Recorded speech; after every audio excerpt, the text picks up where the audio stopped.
Right, so here we go. Questions from the floor, questions everywhere. Going to give them a minute to answer this. It's come straight off the top of their heads. I bet you couldn't do this. So we're going to start. Rob, you can kick off with this if you would. Our town is the size of whereby a proper hospital with A&E, mental health services, maternity, geriatric care and the like are needed. The nearest hospitals are a danger to the critically ill because of distance. The current government has promised much and delivered little. What are your views, candidates? Okay. We're actually still fighting for the hospital that we've got in Tamworth. I was involved with the Robert Peel in 2014 and 15 when I actually saw both trusts and spoke to the chairman of the trust to actually tell them what Tamworth people actually, their concerns, and to ask them if they could come together and try and find a solution to keep it open. Not only to keep it open, to also install some further services so that we wouldn't be under threat. At the moment it looks as if that's okay. But now we're actually concerned about the George Bryan, which was a mental health hospital that got burnt down, and it appears that they're not going to rebuild. The people who are suffering, the patients, minute is it? Okay, the patients are having to go to Stafford for treatment. That's far too far for people to go for mental health, and especially with the way it's going at the moment, where the youngsters, there's more people in mental health, youngsters who are actually being affected by mental health. And parents, family and friends can't make it that kind of distance on a daily basis, and that will hinder their actually hinder them in actually coming to terms on getting better. Okay, thanks. Well, I've been doing a lot of work with the Robert Peel Hospital and the Derby and Burton Trust that runs it to make sure that we have not just a minor injuries unit there, but a minor illnesses unit, so people can go and get treatment, and therefore they will not have to go to A&E and disrupt the services either at Good Hope or at Burton. The Conservative Party, if it is re-elected to government with a majority, will invest further £33.9 billion in our NHS. That means thousands more nurses.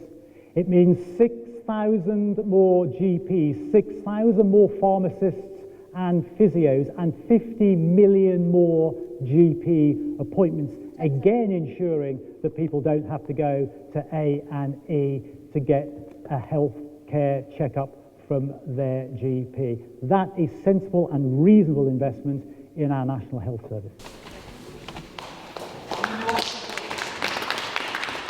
We don't need one. Well, my first views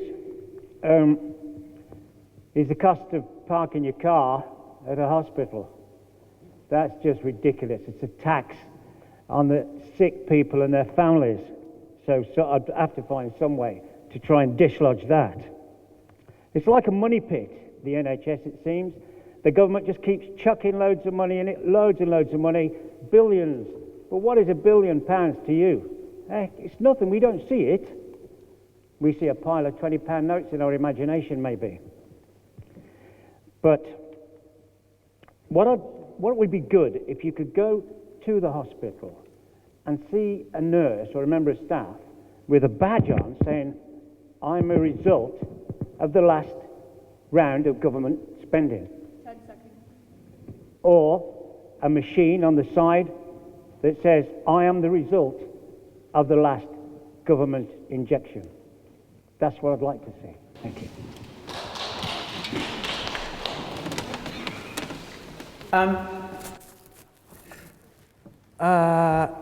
I don't think anybody seriously believes. I don't know Mr. Pincher. I presume he's an honourable man, and in his side comment he said Donald Trump doesn't want the NHS.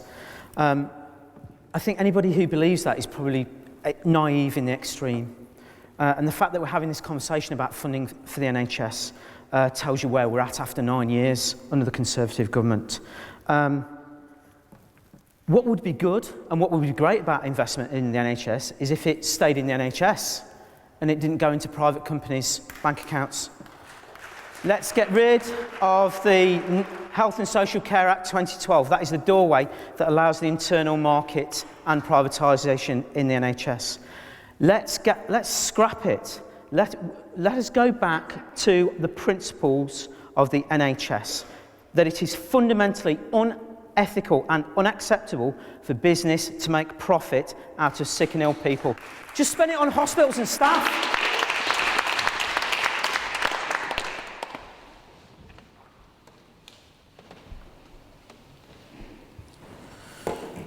Couldn't agree more with that last point.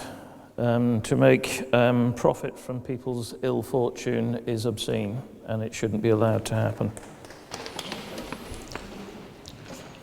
What I did in preparation for this, and I'm conscious I've only got a minute, was to look at the relative populations of Tamworth and Burton and ask myself the question, why are these services based in Burton and not in Tamworth?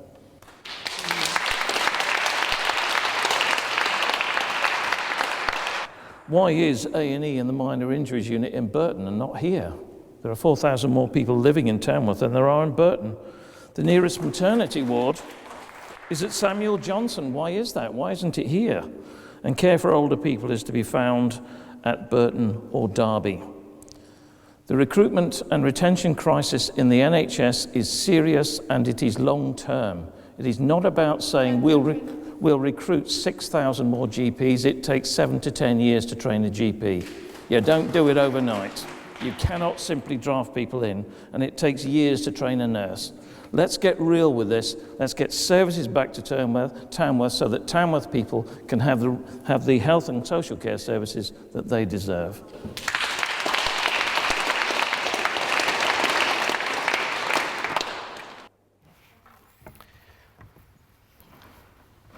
My mother was working as a nurse when the National Health Service came in, and she told me at the time people were saying, well, brilliant, it'll save money because people will be so healthy they'll be able to work and they won't need sickness benefit.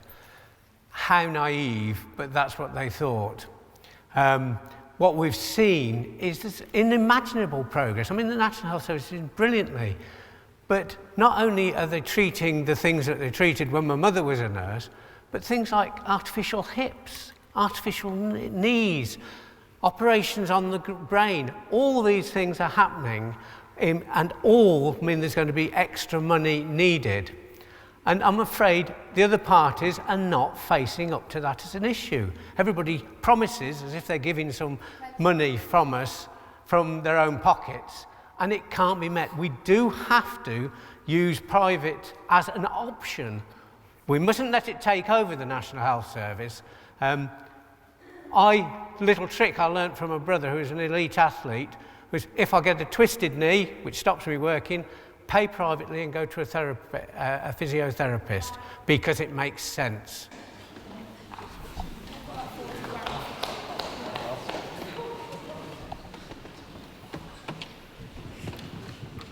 Well, the next question I think we've done you all. I think you all got through this time. It's starting to get confusing where I'm sitting.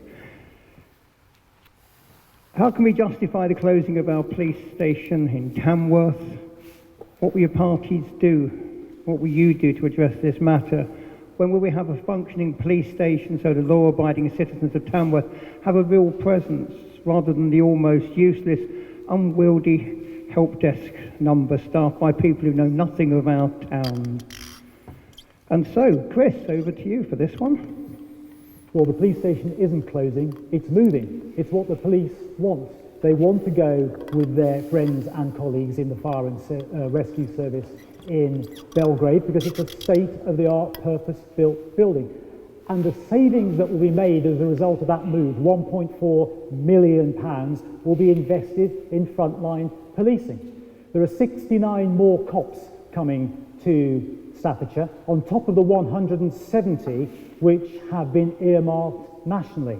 Matthew Ellis, since he became Police and Crime Commissioner, since 2013, has put 110 officers back on the beat and not behind desks and not doing back office work that civilian workers should be doing. So we've got 350 odd extra police on the beat in our county, 6 or 7 allocated to Tamworth. I want to make sure that we take action on knife crime. I want to make sure that we have stop and search powers given back to the police. That's what the Conservative Party will do. Can you imagine Diane Abbott saying yes to that?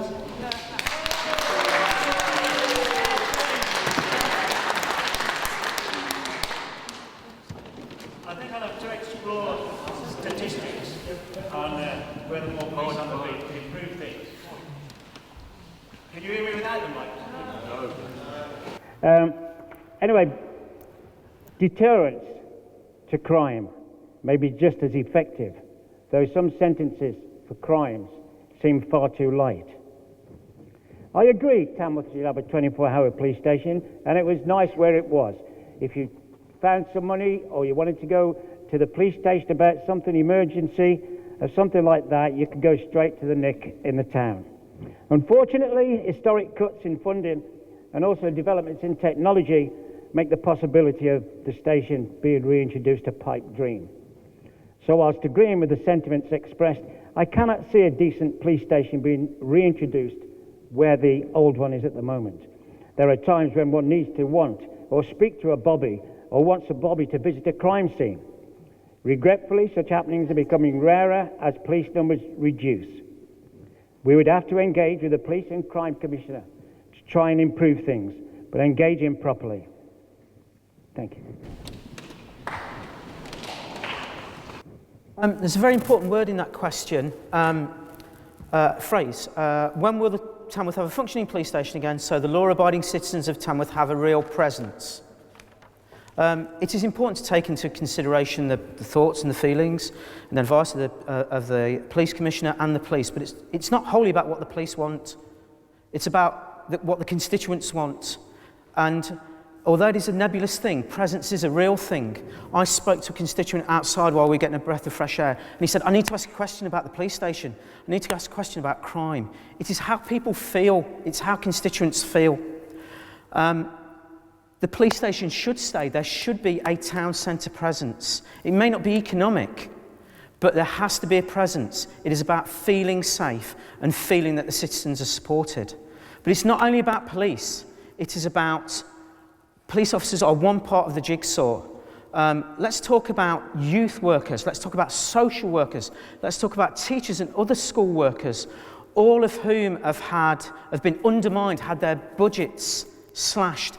These are part of the reasons, fundamental factors as to why crime is rising.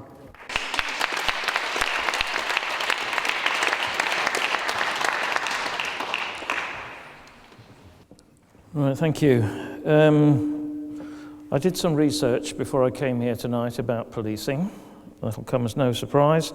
Government funding to police forces has been cut by £3.6 billion since 2010.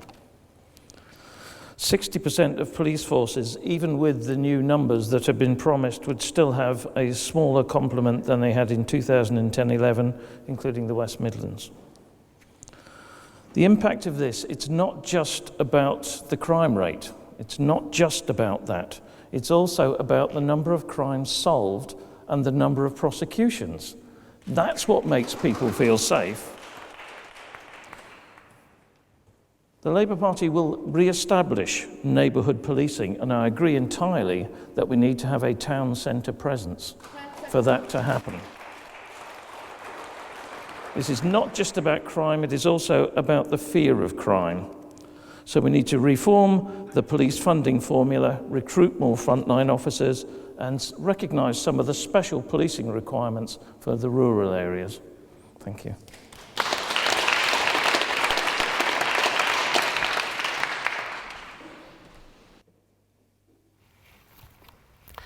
Right, 3 in a row, we need a town centre presence. Obviously, that part of being in a society where you have police is actually seeing them, know where you can go to them. And there's some fairly simple things we could do. If children find something, it's often children because they're nearer the ground level, aren't they? Find something, take it to this police presence, well then there should be an opportunity for the person to write a card of thank you. But also, why not send a card to the school the child came from so that that's announced in assembly? A good round of applause. So it sets an example that we're in a society together and we should be helping each other. and that. There's other things we should be doing to cut down crime. Firstly, we should stop teenagers getting into crime just because they're doing what teenagers have always done. We should have strategies of mediation which get people talking to each other and working together. My research has certainly shown that where people talk to each other, talk to the children's own parents, get to know them, then the fear of crime goes down.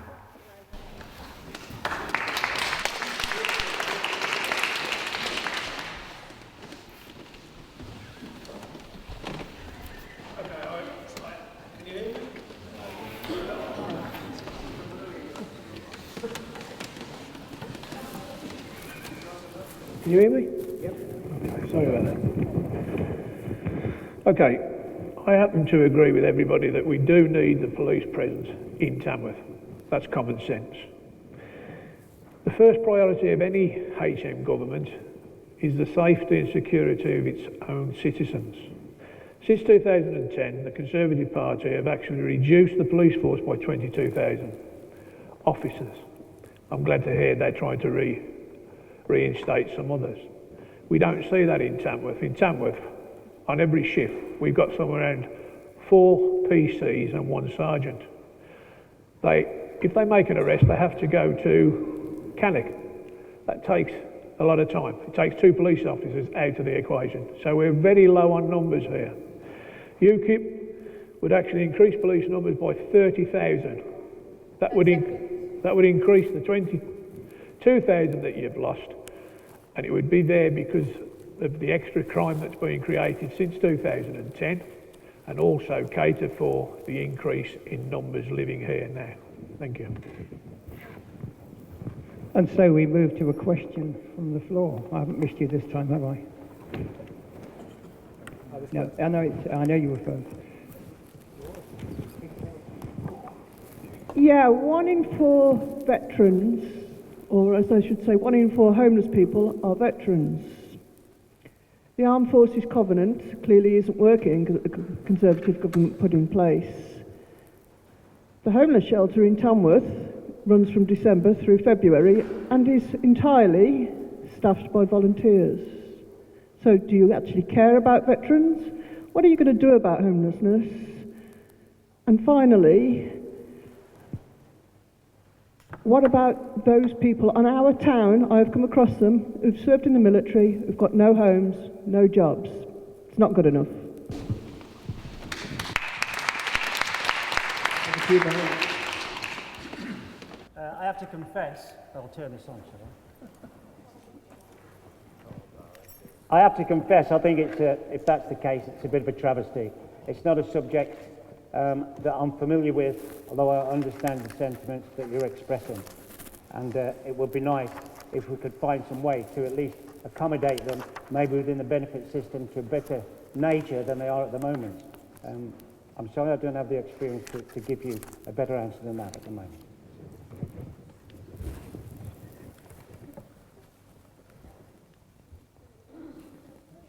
Sorry.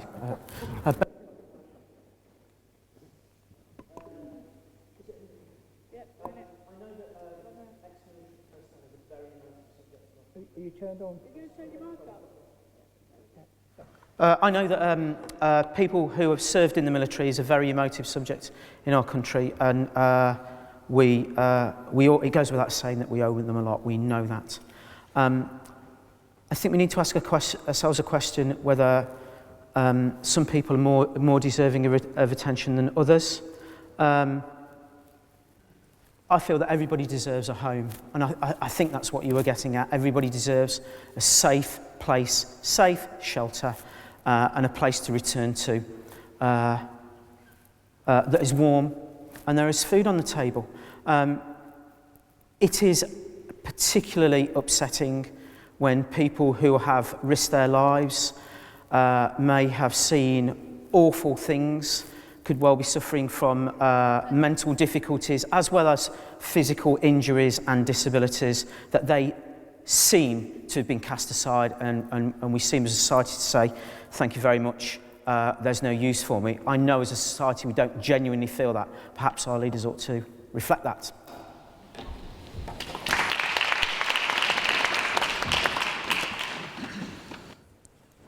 I mean, this is a subject I can talk about because I am one of those veterans. Fortunately, I'm not homeless, but I did have a long period of adjustment when I left the army. In my day, the conflict was in Northern Ireland, and it was a vicious conflict. I can't even imagine what the current soldiers are going through in Iraq and Afghanistan. That sounds far worse to me. And when people are discharged, I'm not convinced that our mental health services are able to deal with things like post-traumatic stress disorder in a consistent way, nor am I convinced that our benefit system is designed to help people. We don't have homelessness services that are able to cope with people who find it difficult to deal with life. I went to the funeral of a homeless person, and he was ex-services, and he suffered from post-traumatic stress disorder, which went undiagnosed. And he went 17 years without talking to anybody from the NHS. And by the time we got to him, he was riddled with cancer, and he died within 3 weeks. He picked up the cancer from the chemicals he ingested in Iraq. This isn't good enough, and we have to do a great deal more.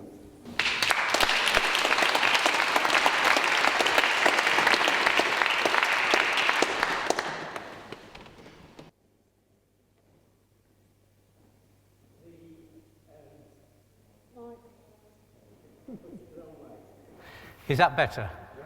Thank you. It's a horrible job we ask our service personnel to do. It's horrible situations we put them in. It is, perhaps that's why when they're actually here in parades, we dress them up all very nice and attractive, because the actual job we ask them to do is very difficult and is very nasty, and it will affect people for the rest of their lives. And certainly we do need to ensure support is targeted at ex-service personnel.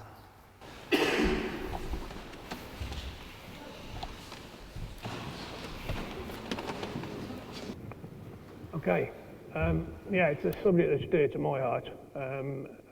It says something about a society when we sit around and don't challenge our MPs, when we've got ex-veterans dying on our streets on a regular basis.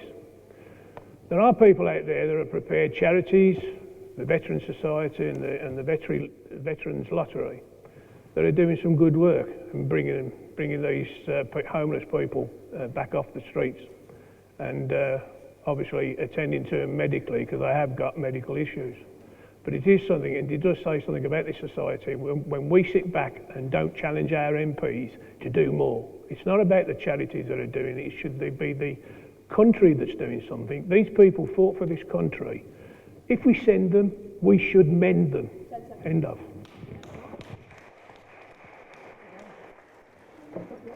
Well, I was privileged to serve on the Armed Forces Bill, which introduced the Armed Services Covenant to look at and make statutory in law an obligation for the government to report upon the health, the housing and the education of our Armed Forces family and veterans.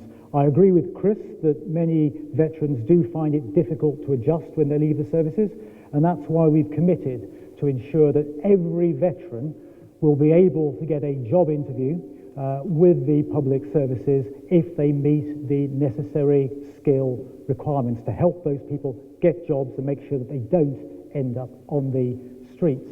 We've also introduced a rough sleepers strategy, which is being piloted around the country, which is being rolled out with housing money as well, to look at the underlying causes of people's homelessness, addiction, family or mental breakdown, other challenges, and that £1.2 billion of cash behind it will ensure that we get homelessness fixed.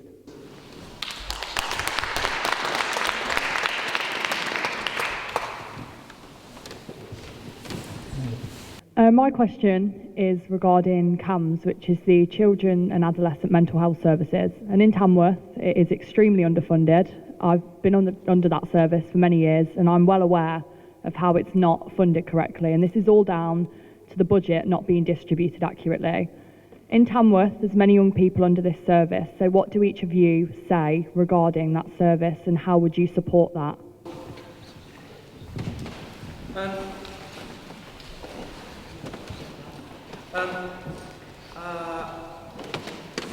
I work with young people and there is... I work with young people and I know from personal experience that CAMS is a desperately needed service for children and adolescents in and around Tamworth. It is incredibly oversubscribed. When you are outside education and you see the documentary films on TV, you kind of hear about these terrible situations and you go and you think, well, yeah, but that must be one in a blue moon. It is incredibly common. These are common situations. It's an incredibly stressful world out there for young people now. A lot of them, as we've heard tonight, live in poverty. They are poorly nourished. They are poorly clothed. Parents are either unwilling or unable to look after them properly.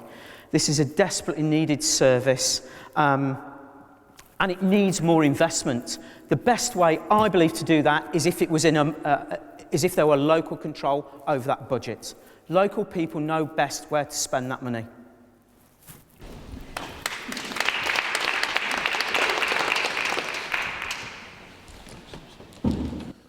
Right, thanks for the question on CAMS. CAMS is, my colleague has already referred to, is a vitally needed service, not just in schools, but when people leave school as well. What I have seen, and I work in and around the field of mental health on a daily basis, is that there are issues around people dealing with crisis, and do we have people who can respond quickly enough to crisis? I do remember talking to somebody in a crisis team who said they were fixing appointments for next Tuesday. This was on a Thursday. Some crisis if it will wait till Tuesday. So that has to be dealt with. Crisis is important.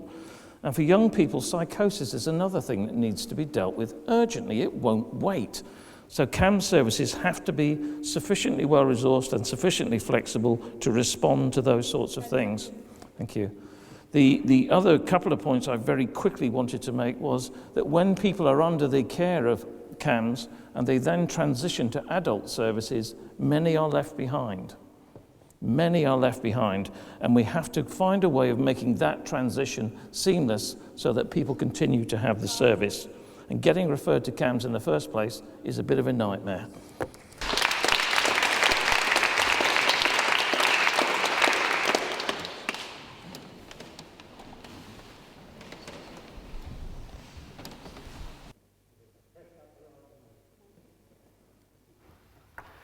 That's better, I think. Yes, to many of the things people have said here about the extra support needed, but I come back to we must consider the environment that our children are growing up in. We know from places that are trying it that where they get the opportunity, children play out and run around as they always had done. And the healthy childhood is about meeting with other children, having discussions, making rules, making agreements, and that leaves you much better off, mentally more secure. It won't suddenly cure everybody, but it will bring the mental health of our children as a whole to a much higher standard. So let's get the environment right. We know that keeping children indoors so they can't play outside is going to lead to mental stress. We've seen it in zoo animals. If they're kept in the house and can't run around outside, they suffer from mental stress.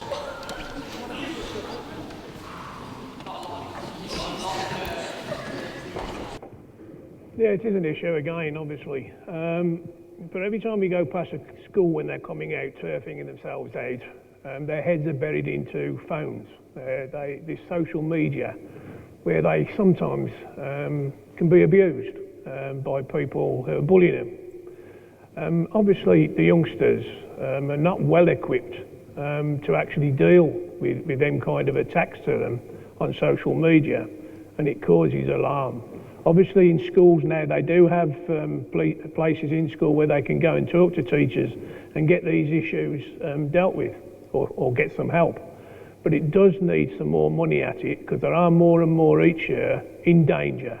And I think that the parents have to hold up something here where they limit the time that the children are actually on these items, iPads, telephones. It's so available now to them, and they have to make sure that they're only seeing what is right for them and not other stuff that's for adults. Well, I have been privileged to visit the CAMS service in Lichfield and was going to visit the CAMS service in Glasgow until the election supervened and I stopped being a member of Parliament. Maybe I'll get the chance to go again in a few weeks' time. We shall see. I think this is a challenge which needs to be knitted together far more effectively. We're going to put £1 billion money into mental health care because it's a clear area of challenge, but we're also going to put £780 million into special educational needs in schools to help those kids early to deal with the challenges that they have and make the job of CAMS that little bit easier. I do agree, though, that there is a gap in the transition from youth to adulthood. It's something I've spoken to at great length with a great guy called Derek Foster, a local man who lives in Hornsey. It's something that we're working on, and I think it's something we'll have to continue to fight to change.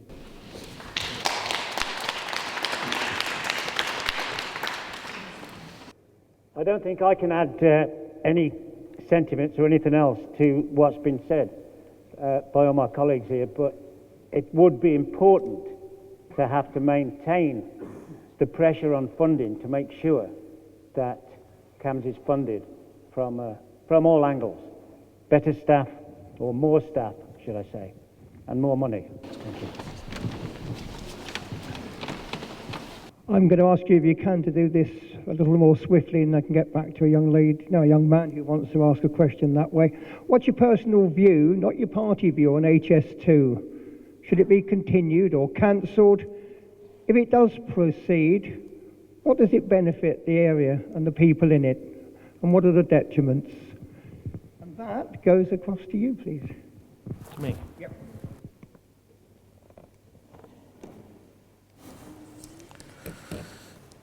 HS2. In my view, HS2 is a colossal waste of money.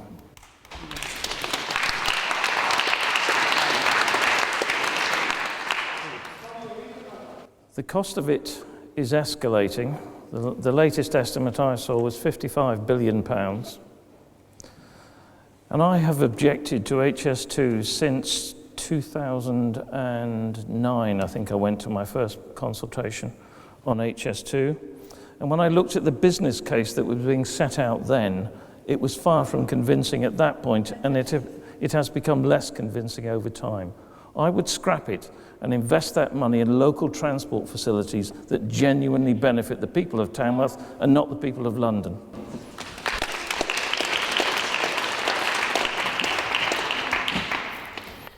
I also have never thought that HS2 was the great thing it's advertised as such. What it will do is drag more jobs into London because people will get there faster. What we need is much better improvement on the east-west lines so that everything doesn't act as have to happen as London as the hub, but we're a multi-hubbed country where things can happen outside of London just as easily as they do in London. It is a waste of money.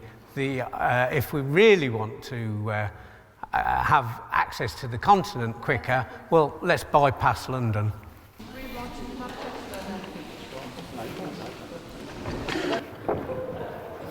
Yeah, thanks.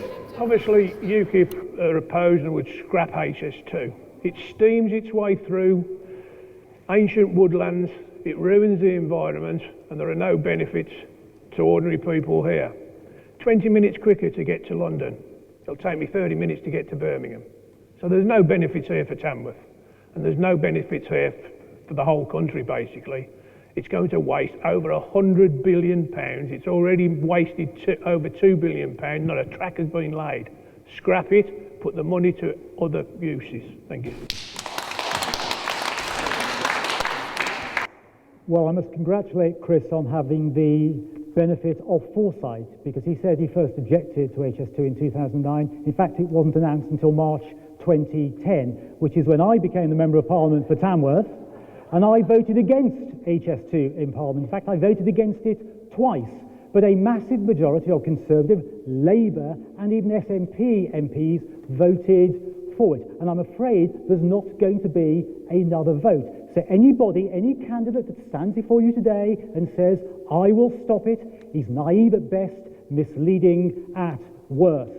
The best thing we should do is to focus on the effect of HS2, the people who are affected by it, to make sure there is proper compensation for them, businesses and people, and make sure that there is a proper residents commissioner who can stand up for them, not tell people mistruths.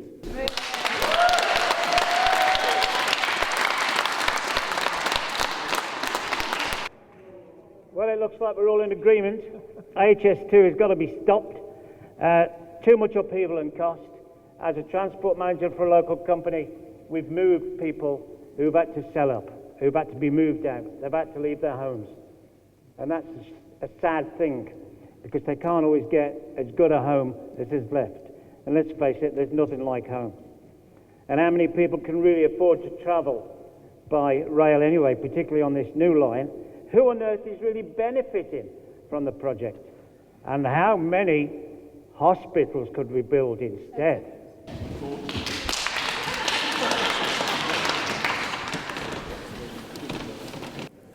You'll be unsurprised to learn that my opinion and the Green Party's opinion is that HS2 is just a total waste of time, effort and money.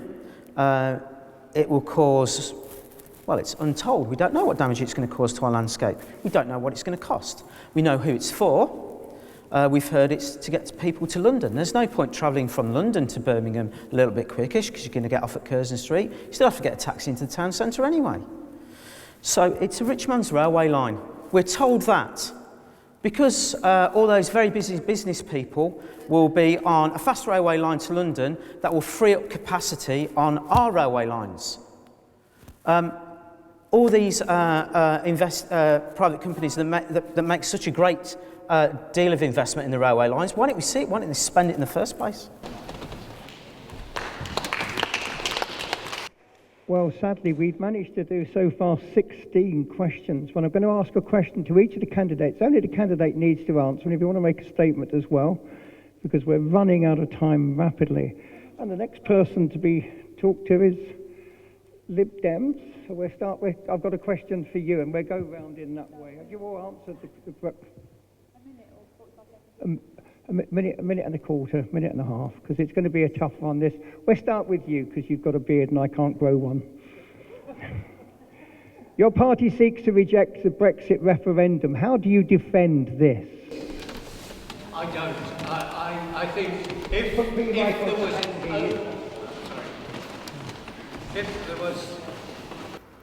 if there was an overwhelming majority of Remain people coming to Parliament, then yes, the decision could be made. But other than that, I actually believe there should be, although I've never supported referenda, because I don't think they're that helpful. They don't allow you to say, well, yes, I'd accept it if, or I'd only reject it, but if, that sort of debate, and that hasn't happened.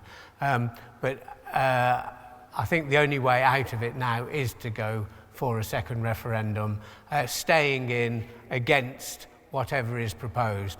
And I actually believe what's happened over the last 3 years has shown there aren't any sudden benefits going to be from standing alone. We're going to be worse off. There's no sort of groups of countries queuing up to have new trade deals with us. There's that 3 years in which it could have been shown that it was going to be beneficial. It isn't beneficial, it's going to be damaging to us, and we should remain in the EU. And now on to the Labour candidate. Obviously a fan. Why is it that Mr Corbyn isn't open and honest about the things that the party got wrong in the past? Will you be open and transparent to those here today and tell us what you'll be fighting for in the Brexit negotiations?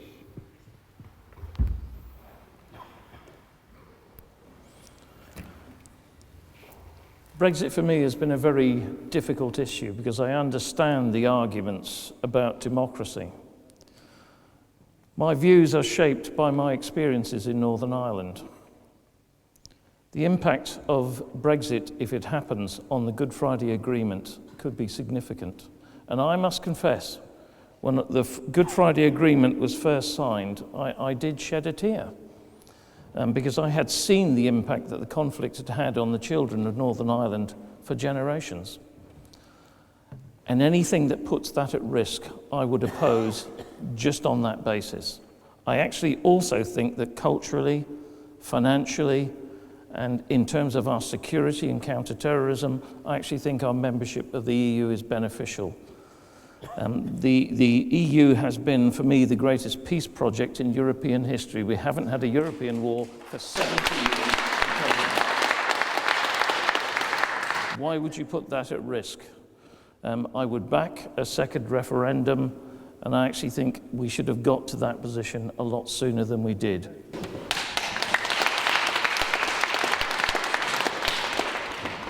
And moving down the table, to the Green Party candidate. Your party has many wonderful sounding ideas, but in the final analysis, these seem to be unrealistic and perhaps unattainable. How can you convince us whether this is untrue or not? Well, first of all, I would encourage you to go and look at the manifesto and the last 3 pages where all our policies are fully costed. Questions like that, I think, are based on assumptions that the current macro global economic model works. The green view is that it doesn't for very many of us, and it certainly doesn't work for the climate and the planet. What we need to do is think about how the world economy works, how the macro economy works, how our microeconomy in England, and even at a town level, our constituency, how that works. We need to think about raising revenue and saving revenue in other ways. So I mentioned the carbon tax that the Green Party would introduce. We would tax businesses for the cost of doing business in this country. The pollution that they cause, they would pay for. We would tighten financial tax loopholes. Companies like Amazon would pay the full burden of doing business in this country. They don't pay tax because they don't exist in this country. They don't make a contribution to the roads that get their workers to work. They don't make a contribution to the electricity grid that powers their warehouses. There needs to be a radical overhaul of the way we see the economy, and that will help us pay for a change in our lifestyle. So a question for our independent candidate. What's your position on the Brexit vote, and how do you think a government could ensure that the outcome of the referendum is handled in the most democratic and transparent way? Well, they've simply got to go ahead and do it. You know, the Brexit vote, it was a vote. Everybody knows this. It's a democracy we live in, and I don't need to talk about, you know, national politics on this issue. You get a vote, referendum particularly, and the vote was clear. You've got to get out. So you've got to wait till you get a deal? I don't think so. Get out, deal or no deal, as quickly as possible.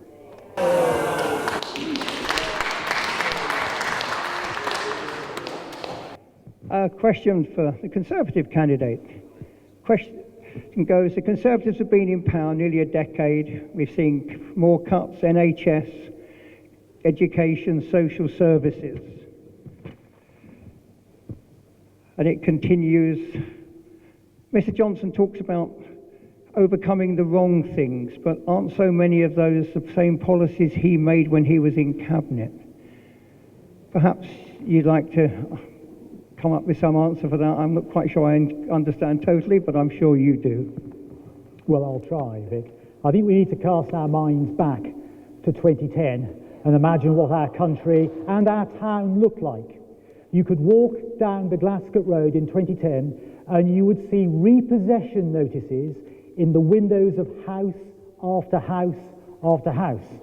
The economic mismanagement of the Labour Party in the late 2000s resulted in people not just losing their jobs, but losing their homes. We were £153 billion in deficit. We were spending more on servicing our debt than we were on our defences. That had to change. That had to stop. And it was because of the difficult choices that the Conservative Liberal Democrat coalition took that we're able to reduce that deficit to just £18 billion, and we're able to restore our economy, which means now we have jobs. Unemployment in this town has tumbled faster than anywhere else in the rest of the country. We have jobs, we have prosperity, we have hope. We've had a difficult time, but that is the gift that the Conservative Party has bequeathed to this people, and give us another chance and we'll do even better over the next 5 years. And a final question to the UKIP candidate. Hasn't UKIP had its day and been eclipsed by Brexit and the Conservatives? What can you say to convince me that this isn't the final act in a dying party? Someone likes your lot. Oh, nice question. What's the use of UKIP? Well, UKIP was the party that actually brought about a referendum in this country. UKIP was the only party that, throughout the whole of its life, has 100% believed in leaving the EU and campaigned for it. UKIP's not just about Brexit. We know that this election's not just about Brexit. It's about the things all of us worry about locally and nationally. UKIP have got all of those policies in their manifesto. I challenge you to read it and ask me questions about what's wrong with that. Yes, we have got a purpose, and we still have got the purpose, because at the moment, the majority of people in Parliament wants us to remain. We had one vote, that was a democratic vote. Are we going to have a democratic vote after this general election because we've got the wrong party and we don't like the one that's actually installed? No. It's about democracy. Thank you. Right, well, can I just say first and foremost, thank you to these 6 men sitting here. Whether you like them or whether you don't, whether you vote for them or whether you don't, that's your choice, that's your democratic choice. But they stand to give you a democratic choice, and that's an important thing. We don't live in a nation that has one candidate that you have to vote for or else. So, first of all, I'd like you to give them a round of applause, because they have done well.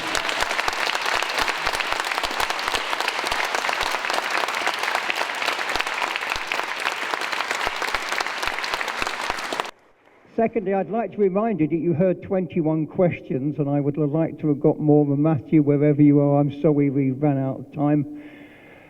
Thank you all for coming. I said 9:15 when they asked what time we'd finish. I'm 2 minutes over, but I'm always late.